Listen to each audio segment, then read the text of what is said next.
Greetings. The topic today is how the formal educational sector, both higher education and lower education, is on the brink of very substantial technological disruption, which has been overdue for some time. The seeds were sown some years ago, and now we're finally starting to see market effects. So I refer you back to an article that I wrote in late 2014 titled The Education Disruption 2015.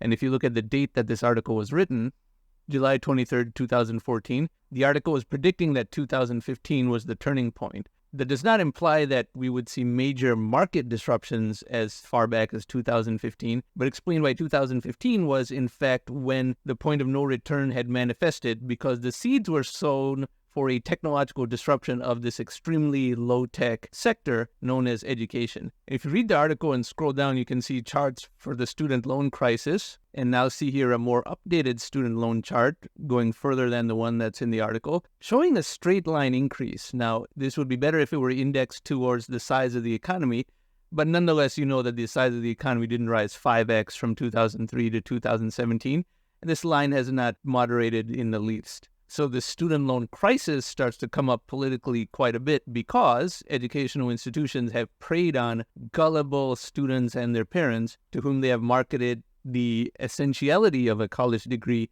irrespective of the price, and how the price can simply not be questioned. And in academia, if you get into a debate with someone who spent their whole life in academia, they will never admit that there is any price that is too high. They will say a well-designed curriculum is essential and you can't put a price on an education, and all kinds of empty, super generalized platitudes. But at what point does the amount of debt settled onto a person, and this is non-bankruptable debt in the United States, so they cannot discharge it through bankruptcy, at what point does that debt become excessive? If it uses up all of their discretionary income up till the age of 30, 32, 35, even later, at what point is this too predatory and should the consumer merely step away? The government will never stop this from occurring because the university system in the United States and even the K through 12 lower education system is in fact a very essential arm of the ever-growing super state that exists. They will defend that to the death, because a lot of the intellectual output that the government uses to shape opinion in society originates from these universities. But what about the ordinary person who simply wants an education by which they will pursue a mid-level career or some degree of professional career? Obviously, they just want the education and want that to cost as little as possible. So what alternatives ultimately exist? And at what point does society recognize that most educational experiences, aside from the very topmost institutions, comprise merely the dissemination of information? So then we proceed to this table over here that really illustrates the scope of the overcharging that is occurring. As I said before, ultimately, outside of the top few degrees at the top few institutions, all classroom-based education is merely the dissemination of commoditized information. If you wanted to research something in the pre-internet days, you had to go to the library. So you had to actually go to the library, incurring time and expense in transportation, see if they had the book that you wanted or that had some information that you wanted, check out that book, and then go back home, more transportation. And that was only during the hours that the library was open, and more importantly, that was only in the few countries that had public libraries of any quality. The vast majority of the world's countries do not have public libraries of any quality. So that whole process took half a day sometimes, and if the book was not the one that had the answers you wanted, you had to go back to the library on another day and get different books. And if the entire library did not have the books giving you the answer that you wanted, there was pretty much nothing you could do. Now you can just research something on the internet. You can do it in a few minutes, and you can do it at any hour of the day. You do not have to leave your home. That is a productivity gain that is 10, 20, 50, or 100 times more efficient than the library experience of 1990, and that too only in countries that had good enough public libraries. So the same has to be true for education, and we have another industry that has been disrupted already that is a very good example of this. Before, you had to rent videos from a store. You had to go to a store like Blockbuster Video or Hollywood Video, and there were 9,000 such retail outlets consuming all that land and parking lot space to rent videos to someone. If the movie was one you did not like, all the time you spent going there, the fee of checking out the movie and going back home, and then returning the movie and coming back. So 4 trips of transit, 2 round trips, and the cost of the movie rental was a waste. Now, under this streaming video model, the entire industry has been dematerialized. All those 9,000 retail outlets have shuttered. If you don't like a movie, you just switch to another one. There's little sunk cost. You can see reviews online to know that the movie is good even before you see it, even if you don't want to do that. And the price is extremely inexpensive. As you can see from the list over here, it varies between $6 and $12 a month, with $9 being average. In fact, you can even have 2 of these subscriptions if you want. And I wish there was some sort of Venn diagram service that showed which 2 subscriptions were the least overlapping. But you could have 2 of these if you want. The cost is so low that it doesn't even really matter. But compared to these streaming video services that now have thousands upon thousands of entertainment properties on them, and from all countries too, by the way. It's not just Hollywood content that is available through Netflix or YouTube Red or Showtime. You can get international films as well. The average university, by contrast, in the U.S., costs $2,000 to $7,000 per month.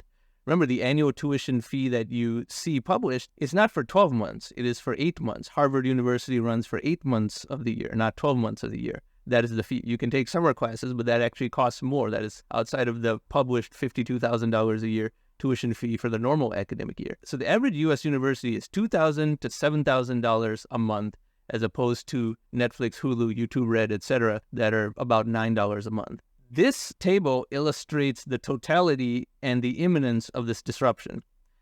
A degree is a credential that you put on your resume to get a job, yes. However, the actual education delivered is something that can be delivered for a much, much, much lower price. All sorts of platitudes like you need the groups and you need the individual attention and you need to make the contacts. None of that is worth $2,000 to $7,000 a month. At the undergraduate level, many classes are taught by junior professors and graduate students, not even by the big-name professors.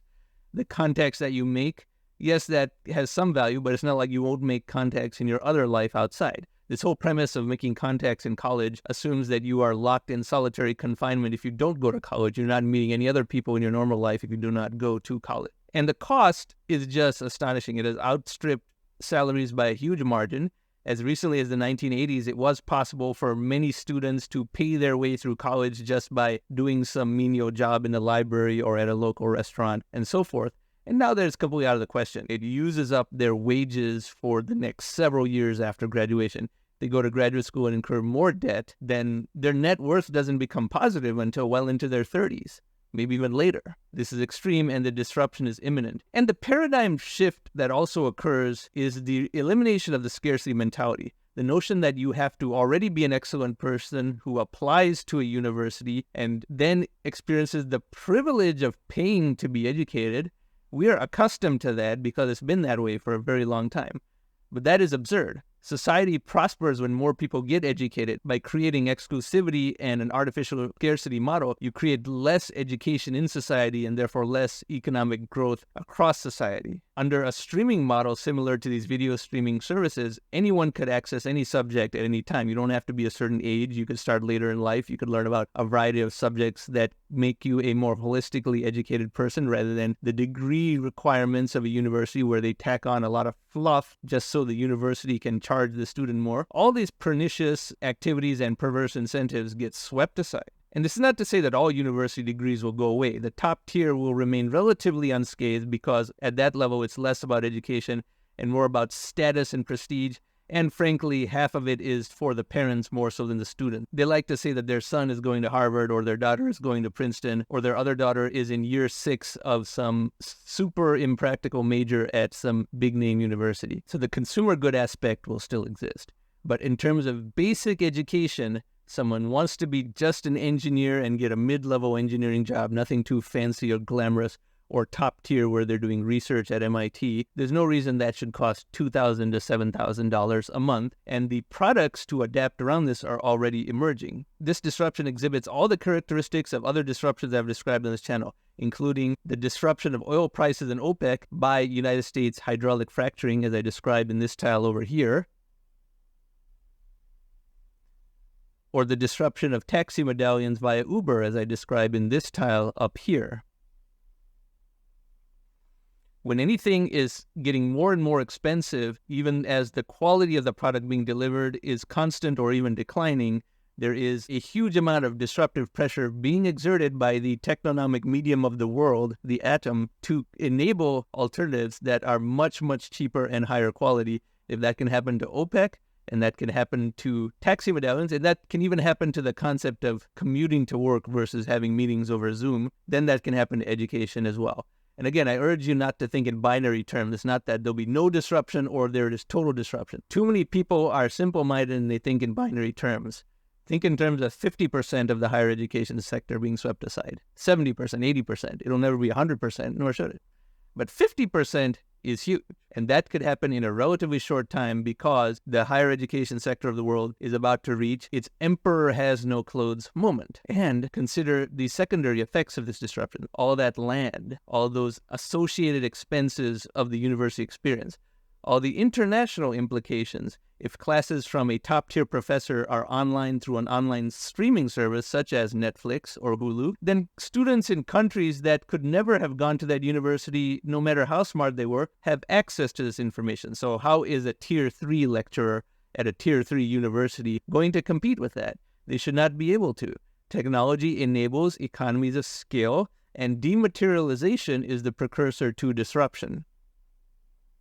So I'm going to have other videos about this subject on this channel because this is one of the primary technological disruptions that is underway in our era today, and the dollar implications are substantial, especially at the secondary and tertiary effect level of this, and the prospect of getting hundreds of millions, if not billions of people more educated than they could have been under the scarcity mentality, brick and mortar education model that rises in price while the product quality does not increase as the price is rising. So I hope you found this video enlightening and informative. And if you like this type of content, I encourage you to subscribe to this channel. Thank you very much for watching.